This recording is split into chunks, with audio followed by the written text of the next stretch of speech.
semua.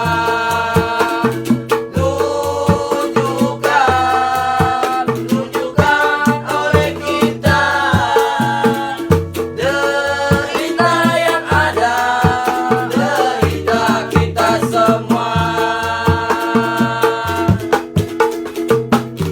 Saudaraku yang pergi, tinggalkan tugas untuk kita.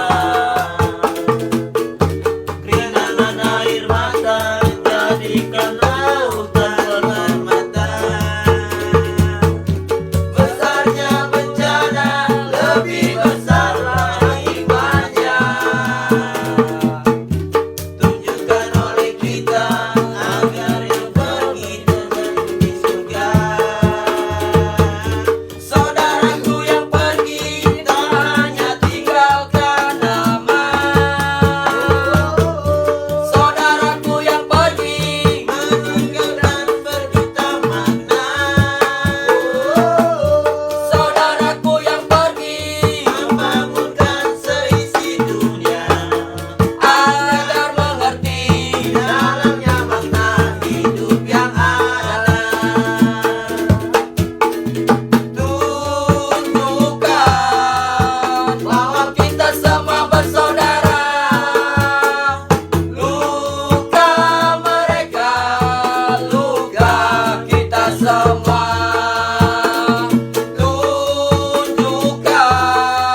Tunjukkan oleh kita derita yang ada, derita kita semua. Mantap. Gimana nih? Kita ngobrolin apa nih Tentang sekarang? kurban, Pak. Kurban aja Pak. Tentang kurban, Pak. Kurban, ya, Iya. kurban. Ya, bilang kurban ya. Biar kita dapat kambing kurban ya. Amin. Amin. Atau kita mau nyembang kurban. Insya Baik, Allah. Pak. Kalau ada. Kalau ini gimana Pak? Boleh nggak Pak? Kalau korban pakai ayam? Orang perasaan ya. Anjir minah dong. Nah, itu. Jadi memang pernah ada yang menyebut dalam kitab Syiah Baijuri, Imam Baijuri menyebut bahwa itu boleh ayam angsa katanya. Berdasarkan dari hadis Ibnu Abbas. Tapi ulama jumhur, ulama mayoritas bukan itu yang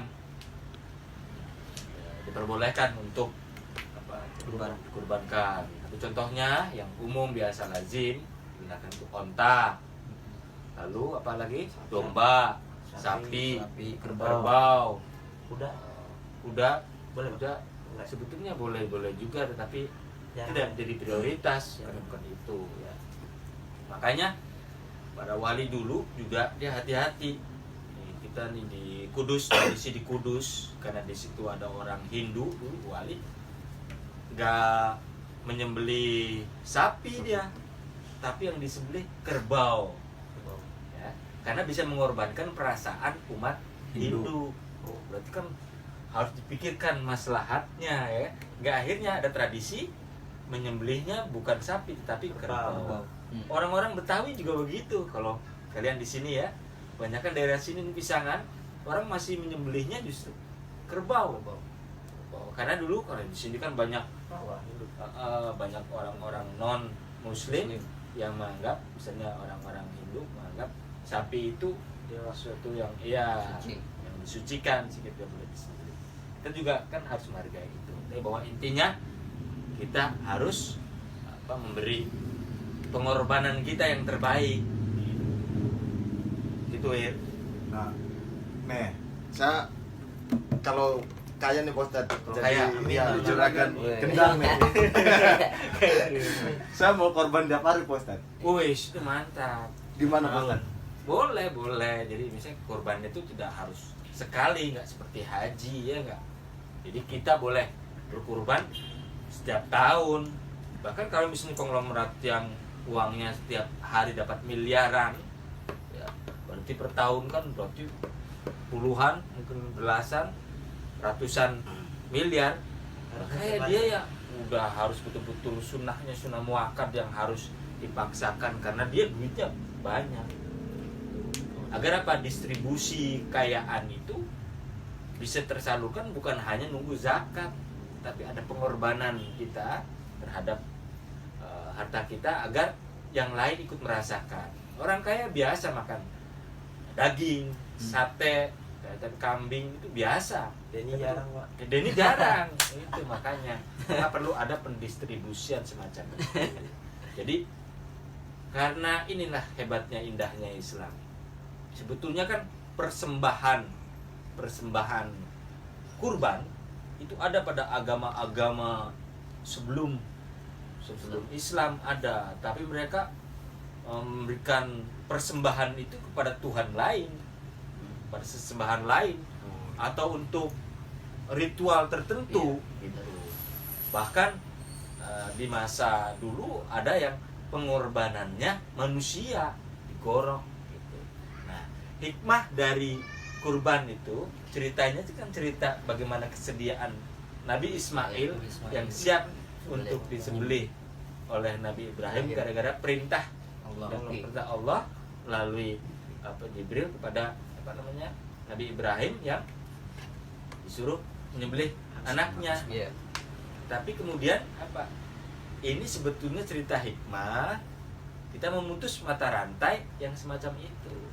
Jadi pengorbanannya bukan manusia, digantikan hewan. Pengorbanannya kita tetap, ya kita kan cari nafkah setiap hari, sudah kaya malah dikorbankan ke orang lain. Maknanya kan apa? Kita peduli pada orang lain.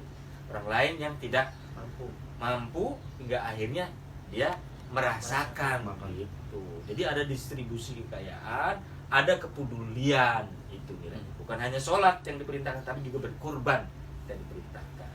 Ya, usia itunya binatangnya apa? Nah, Hewannya? iya. Usia hewan juga dalam ilmu fikih juga di apa? Ya, ada aturan mainnya. Misalnya onta harus lebih dari 5 tahun.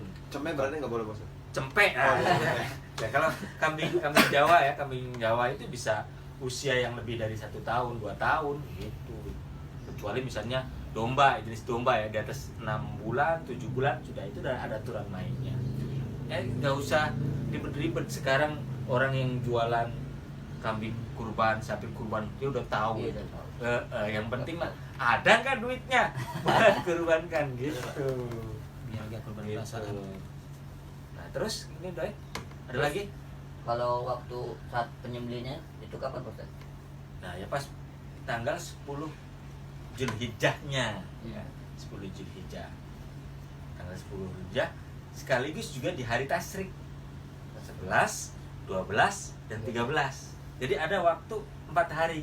Makanya kalian juga sering lihat kan kalau penyembelihan kurban tidak melulu pada hari H di tanggal 10, tapi juga hari berikutnya. Ya, distribusinya pun juga kan pembagiannya kan. Sekarang misalnya di Jakarta orang yang mampu membeli kambing, membeli sapi banyak. Bagaimana di Papua? Bagaimana di NTB? Bagaimana di Sulawesi? Ya kan? Maka perlu ada pendistribusian macam itu agar masyarakat juga di sana mampu merasakan. Kalau yang Jawa udah kaya nih pak, mau korban setiap hari? Ya boleh. Nggak Boleh apa-apa. sebetulnya. Kalau CK Pak, boleh nggak Pak? Patungan. Patungan. Oh, patungan. PT. Ya patungan, ya boleh. Ada yang mensyaratkan untuk sapi 7 orang maksimal. Kalau misalnya berdua, ya boleh. Sendiri, ya bagus gitu. Tapi ada aturan mainnya ya. Tapi tetap Pak jatuhnya sama kayak kurban perorangan. Ya, hitungan pahalanya kan Allah yang ngatur Oh. gitu. Tawar lagi. Ya kali dapat pahalanya sama kan. Iya, itu Banyak berdoa ya. saja supaya dapat kambing kurban kita ini. Amin, amin, ya Allah. Dan juga bisa membagikan ke yang lain. Gitu ya? Iya. Oke, kita hitukan lagu berikutnya. Selamat.